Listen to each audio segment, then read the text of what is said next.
Hi, it's Julia Tabet here, certified holistic nutritionist at rossomhealthy.com, and welcome to another video.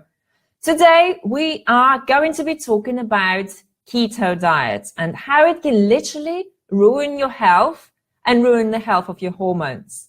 So if you are on a keto diet, if you are thinking about going keto, or if you are researching which diet is best to choose for yourself, this video is definitely for you. And by the end of the video, you will know exactly why you should avoid keto diet at all costs. So a while ago, I was running at a running track and I met this triathlete, marathon runner and athlete. And he told me how he had completed an Ironman, and he was a vegan as well, long-term vegan.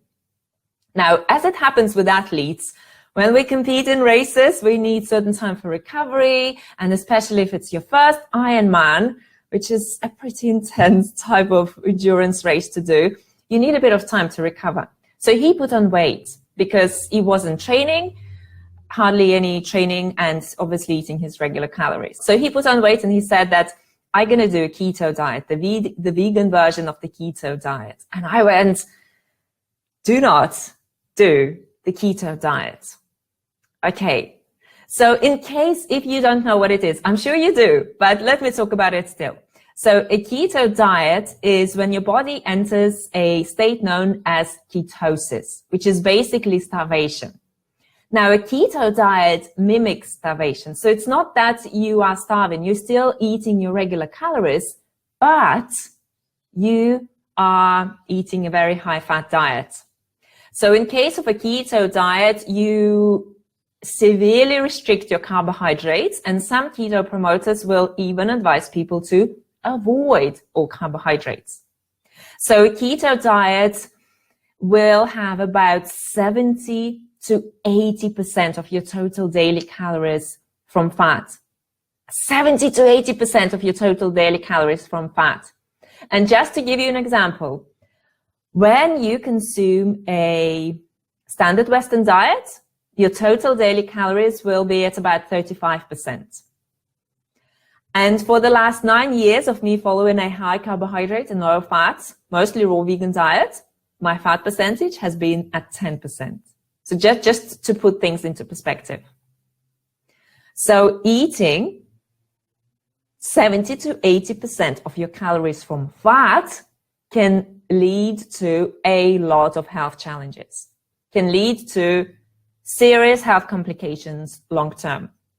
So I want to talk about certain myths that people who promote keto believe in.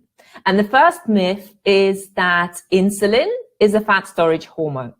So because insulin is a fat storage hormone, you've got to restrict your carbohydrates and you've got to eat fat in order to be able to prevent blood sugar imbalances and also lose weight. In reality, however, this is not true at all, because insulin is used literally to transport glucose into your cells, to transport sugar into your cells. And when you have healthy levels of fat, when you follow low-fat diets, this transportation can happen smoothly and easily. So people don't experience problems with their blood sugar levels.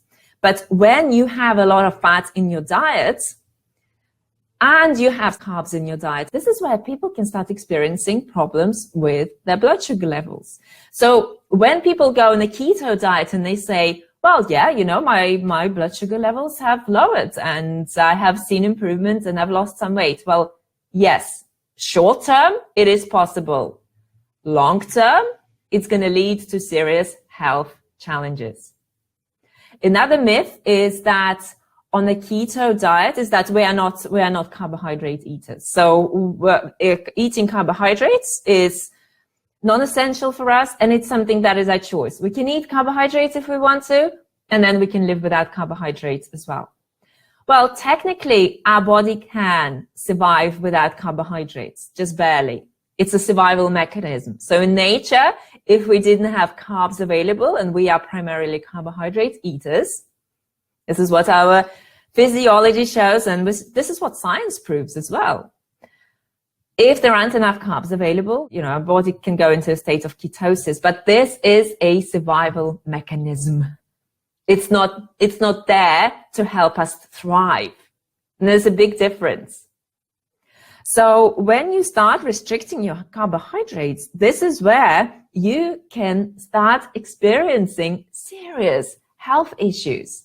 And just some of the health issues that can result when you eat a keto diet, there's a long list of health issues that you can experience.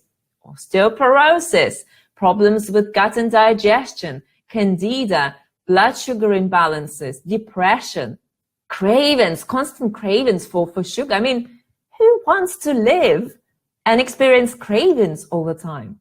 The other day I was talking to someone and he said that, I'm on a keto diet and all I can think about is cakes and eating cakes. Well, isn't our body telling us something when we crave carbs? Yes, it's meant to be eating carbs. We meant to be consuming plenty of carbohydrates. So as well as blood sugar imbalances and as well as all the other issues that I've talked about, a keto diet, and how about hormonal imbalances that it can lead to? So for example, when you have a diet that is high in fat and especially high in animal fat, this is where you can experience imbalances in your estrogen levels. So your estrogen levels can go up, and this can lead to PCOS or polycystic ovary syndrome, which can then lead to type 2 diabetes. And it can even lead to cancer. There have actually been a case of death. It was a child, and he died from acute pancreatitis. And what they discovered is that it was because of a keto diet that was very high in fat. Another interesting study that was done on children who followed a keto diet noticed that 15% of kids who followed a keto diet had an enlarged heart. And one kid, it got so bad for this one kid that he had to be taken off the keto diet. And guess what? He restored his health after being taken off a keto diet. And there are tons and tons of stories out there by women, how they talk about their hormonal imbalances, thyroid disorders, because you do need carbohydrates in order to be able to experience healthy functioning hormones. And in case of the thyroid, restricting your carbohydrates can actually create thyroid issues. I've been on a fruit-based, mostly raw vegan diet for 9 years. And Paul and I have been coaching our clients on this lifestyle for the last 6 years. And from my personal experience, I know just how many people experience problems when they follow high-fat diets. And that they can correct their problems when they switch to a low-fat, plant-based diet, so whole foods, low-fat, plant-based diet. And in case of type 2 diabetes, and I know a lot of people do it to balance their type 2 diabetes or blood sugar imbalances, again, long-term, it does not work. Short-term benefits, possible. But do you want to follow a diet that gives you short-term benefits and long-term can lead to a health disaster? Why would you want to make that choice? On our plan, and we've worked with hundreds of clients over the years, we get a 100% result with every single person who comes to us with pre-diabetes or type 2 diabetes, or actually any blood sugar imbalances. Everyone balances their blood sugar levels for as long as they keep their fat percentage low and follow this lifestyle the right way. Plus, of course, there are many scientifically proven benefits of this lifestyle, that it can actually help you reverse your chronic health challenges. It can help you stay slim and vibrant and lean long term. So the bottom line is that you've got to avoid keto diets. And there's so much evidence out there showing that it's a disastrous choice for your health, for your long-term health. And if you are committed to healing your body naturally, if you want to restore your hormones, if you want to lose weight the safe and natural way without starvation, then a whole foods, plant-based and low-fat lifestyle is the choice to make. And if you want to learn more about it, then definitely do sign up to my free online masterclass where I will walk you through the 5 steps our clients use to heal their chronic health imbalances and lose up to 50 pounds completely naturally without ever going on a keto diet or restricting their carbohydrates and sugar intake. So I'll post the link in the description section, and it's rosamhealthy.com/webinar. Thank you so much for watching this video. Give it a thumbs up and do share your experiences with the keto diet. Have you followed it? And how has it been for you long term? So I'm not talking about you following it for a week or two, or for a month or two. How has it been for you long term? Do you struggle maintaining it? Do you crave carbs? Don't you dream of eating more carbs in your diet? I literally was dreaming of eating more carbs in my diet when I was on a high fat and low carb diet, anti-candida diet. So if it is your experience as well, let us know in the comment section. All right. Thank you so much for watching this video. Like and share it. Eat sweet, keep fit, and we will see you again in our next video. Bye for now.